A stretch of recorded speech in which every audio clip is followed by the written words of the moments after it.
Startuprad.io, your podcast and YouTube blog covering the German startup scene with news, interviews, and live events.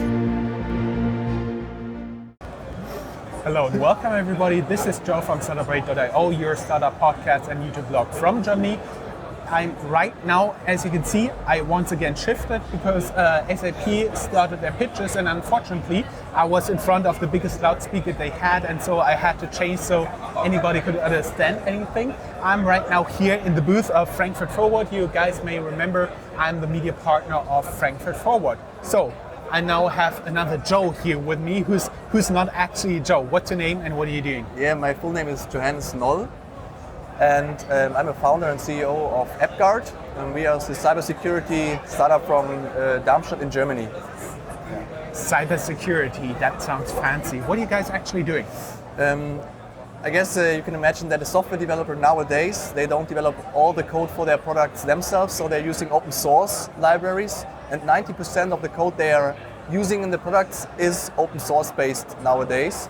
So what we do is, or the problem is what the developers have, that they get CVEs or vulnerabilities inside their code base, and so a hacker can attack their product. What we do is we show the software developers on our platform which CVEs do they currently have because of their libraries inside their code, and we are also able to fix these vulnerabilities by updating the libraries to the current version. Okay, that means you're basically offering a service for somebody who's coding.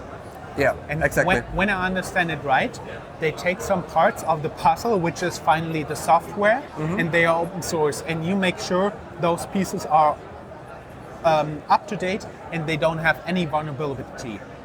Yeah, exactly. I think you got it right. Yes. I'm going to be a cybersecurity guru one day. Yeah, so the purpose is that if you don't update your libraries instantly, you have a risk that a hacker can attack your software. So that's the reason why we say, okay, you should update your libraries as fast as possible, because in some cases, already 5 hours after the release, the automated attacks start. That's a big issue, but most of the software developers, they even don't know it. Yeah.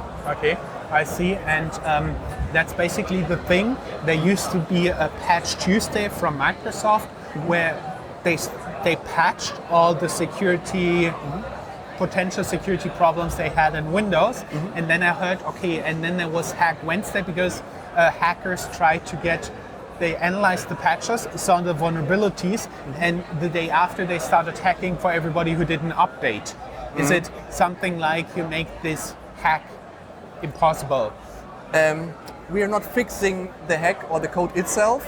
Okay. What we do is in the first step, we show that inside the library they use, that there's a CVE, and the next step is to update to the latest version. And our product is not related to Microsoft products. Our product is focused on web development and technologies like Composer or NPM, so JavaScript and PHP, or we also support Docker right now. So there's no support of Microsoft products yet. Okay, I see. It's a little different technology focus. With just an example, because everybody can relate to Windows. Yeah, definitely. So that's basically all the things you do. How can people use your service? For example, I'm a web developer out there watching somewhere in Paraguay, in Brazil, in Albania. How do I get your product? How can one work with it? Yeah, you can sit everywhere on the globe for sure, because I mean IT is global, easy. So you can just access our platform at coderio.io, register, and what you get for free is the monitoring. So you can directly monitor your Git repository on Bitbucket, GitHub, whatever. It's only depending on the Git. Could you explain for somebody who's not a coder like me? Okay, I'm sorry. What this is? I'm sorry, Joe. Yeah. As a software developer, your code is hosted somewhere in the so-called Git repository. You can imagine it's like a Dropbox for your software code. That's called the Git repository. And our software is connecting to this Git repository. And by that, we can monitor all the libraries that we were talking about before. Okay, and I also understand it's like closely related to web development. PHP, I remember. What other languages do you support? As I said, JavaScript and NPM. NPM is the package manager. Okay. And also Docker. Docker, okay. Dockerfile is very popular right now. It's an increasing market, so we decided to go also for Docker. What would anybody be able to do with Docker? The benefit or the value that you get out of our platform is that if you're using a Docker file, you have a lot of dependencies as well. So there's not only one dependency or 5 dependencies, you have several layers of dependencies if you're using one Docker file. So what we show on our platform is a complete tree about all the libraries we are using in each layer. And that's a very good value for the people, because then they can directly see, okay, where is my problem located?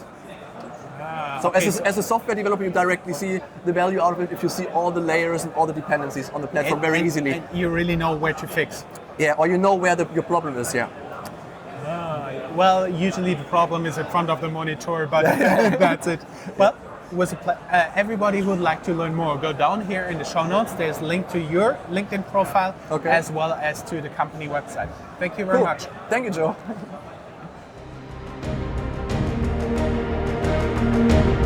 That's all, folks.